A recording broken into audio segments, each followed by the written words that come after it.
Yo, what's going on? Terrell, Hall of Fame, D-Line, TVKC, and all that sweet, beautiful, wonderful shh. This video is about the problem. The problem, maybe solution with the Classic class. As we come closer and closer to our official relaunch of the TVKC, it is literally the last thing that's on our list, and it's going to be some talks today, some deep talks. We're going to have to go into this, but the Classic. Originally, let me tell you, the Classic originally was nothing more than the UKC American Pit Bull Terrier. Don't let anybody tell you anything different. That's what it was. Most of the dogs who originally were winning the Classic could have went right to the UKC and started winning and had no problem with it. And what happened is this term of evolution. So we kept talking about the breed evolving.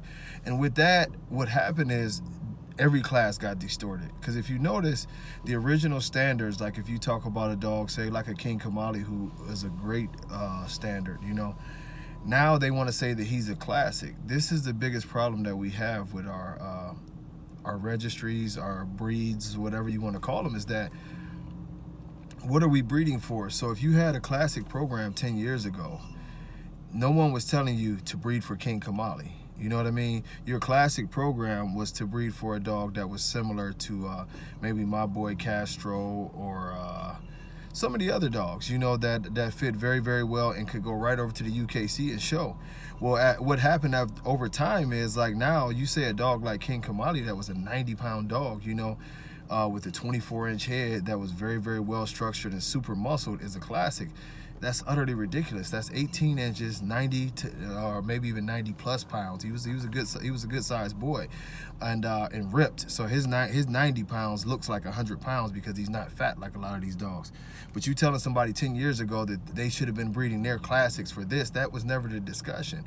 What happened is when the influx of people starting to put bulldog and starting to mix things into the dogs to make them bigger, and we saw the dogs get very sloppy and the loose feet and all the issues that we have now, it was an excuse made. And the original excuse was the extreme class.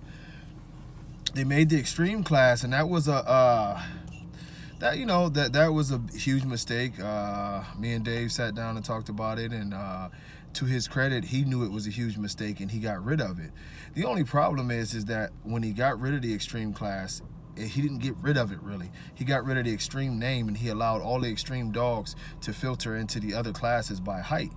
With that, and then so what happened is that the standard class became a quasi version of the extreme class, where you had dogs that were super heavy but not the greatest of conformation. It was like almost, okay, we're not going to say it's extreme because it has to have better conformation, but yet and still the conformation is not that good.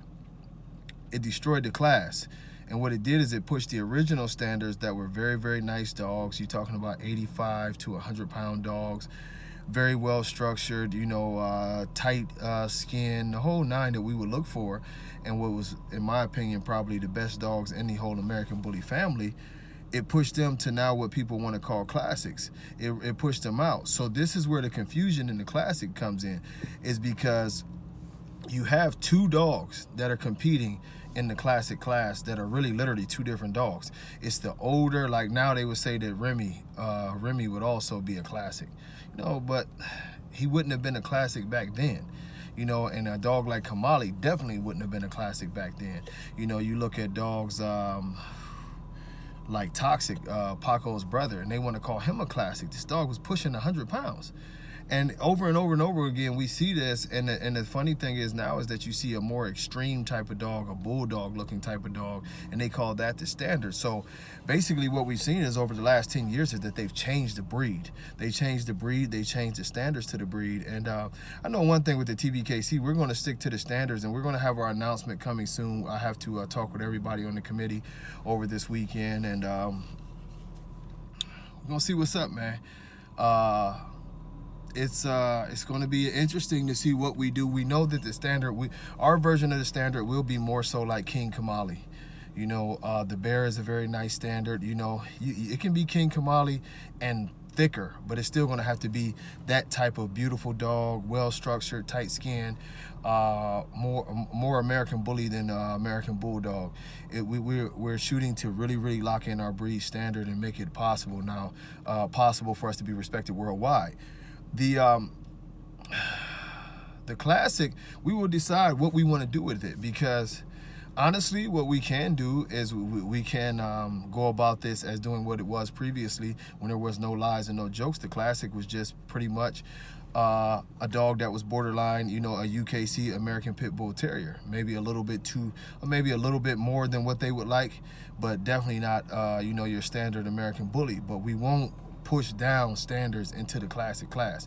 Either you have a true Classic or you don't, you know. And if not, we'll get rid of the class altogether. It's going to be, that's the hard decision. I would hate to see the Classics go, but it's not, I'm not the final call on this. I'm not even the president of the TVKC. So the final call will be in the hands of our committee, and we'll figure it out. But the reason why this is so stressful at this point for us is that we are doing a 15-year lockout, you know, and it's possibly to go down to 10, but what we mean by that is whatever we do right now at this point, when we release the standards, the classes, everything about it, is it will not change for at least 10 to 15 to possibly 20 years. I'm pushing for 20. A lot of people say that's too long, but I feel like things shouldn't change, you know. I mean, either you're breeding for it or you're not. And we're going to go over this very hard, and it's going to be some tough decisions to be made. And I'm going to get Danny to jump on the ones and twos and give his explanation of what he thinks. And I want everybody, you know, you'll see more and more of our judges talk about things and get things going on the TVKC page especially. I'll try to get some of the recordings of the videos and re-put them on this page, so y'all see some of my judges and some of my folks, and let's get acquainted. But we are working these shows, and you know, we really need your help. You know, we're trying to keep everything as low priced as possible, and you know, affordable to be able to help our community work the best it can and put out a positive image. It's not about money. It's about us fighting BSL, promoting our breeds, getting back to a healthy standard. But as far as the Classic go, we will give you a definite answer on this, and we'll go from there. But I did want to make that clarification for a lot of people who had a lot of confusion about the Classic. This is why you have the confusion, because it's actually two different dogs that mainly the ABKC changed, as they always do, to cause this confusion. But we will get it worked out. Peace.